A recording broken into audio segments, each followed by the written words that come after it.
Halo guys, nah ini aku mau berangkat kerja, tapi sebelumnya aku mau cerita dulu nih. Jadi beberapa hari yang lalu ada kawanku yang baru sampai di Korea juga. Nah mungkin ini bisa untuk pembelajaran kalian yang mungkin baru pertama kali ke Korea, baru sampai, ataupun mungkin juga kalian yang udah lama tinggal di Korea dan belum tahu tentang hal ini ya.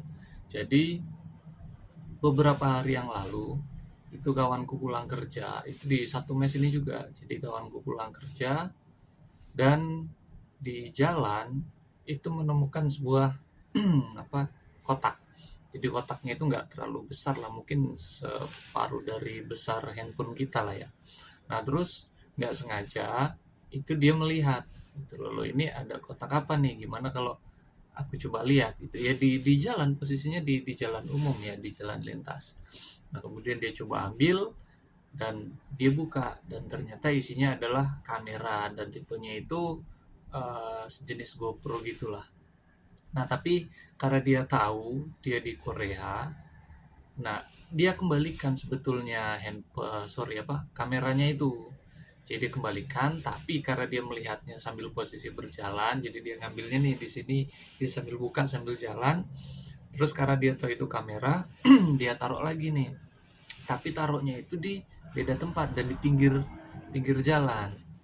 Nah, apesnya beliau adalah ketika posisi dia mengambil kamera, itu memang terekam oleh CCTV di daerah sekitar. Nah, tapi ketika dia jalan dan dia taruh kameranya itu tadi di pinggiran, di pojokan gitu ya, di pinggir jalan ya, mungkin kita nggak tahu maksudnya apa juga, mungkin apakah supaya nggak dilindas oleh sepeda karena kan jalur sepeda juga di situ kan, atau pejalan kaki lainnya, yang dia taruh di pinggirkan. Nah, itu kejadiannya sore dia pulang kerja, dan malam harinya itu sekitar jam 12 malam itu pintu kamarnya diketok. Nah, oleh security ya, diketok, kemudian dia disuruh cepat turun karena dicari oleh polisi Korea. Nah, singkat cerita dia diinterogasi dan dikasih lihat video-video dari CCTV-nya. Kemudian ya udah, dia nggak bisa ngelak lagi gitu lah. Akhirnya hari Minggu, kalau nggak salah hari Minggu, beliau diharuskan untuk ke kantor polisi, dan di sana diberikan penjelasan sejelas-jelasnya apa yang terjadi. Nah, dan diketemukan juga sama si pemilik kamera yang udah ngadu ke polisi sebelumnya bahwa dia kehilangan kamera ya. Nah, setelah itu, setelah nego-nego dan akhirnya ya keputusannya itu sangat berat kawan-kawan. Jadi pilihannya apakah dia mau dideportasi atau dipulangkan, atau dia membayar sejumlah denda, termasuk dengan harga si kameranya itu tadi ya, si pemiliknya itu tadi gitu. Dan akhirnya ya kawan gitu tadi ya memilih untuk membayar denda, dan dendanya itu lumayan guys. Jadi kalau mungkin kalian di jalan, ini untuk pembelajaran kita semua termasuk aku juga ya, kalau kita di jalan menemukan barang, apalagi itu bukan posisi di tempat sampah ya, biasanya kan kalau di Korea itu banyak tempat-tempat sampah di depan-depan rumah, itu is okay, nggak masalah, tapi ya kawan-kawan juga harus tetap pilih-pilih gitu loh. Nah ya udah, akhirnya dia bayar denda, dan dendanya itu menurutku lumayan guys, itu sekitar 3 bulan gaji kita di Korea.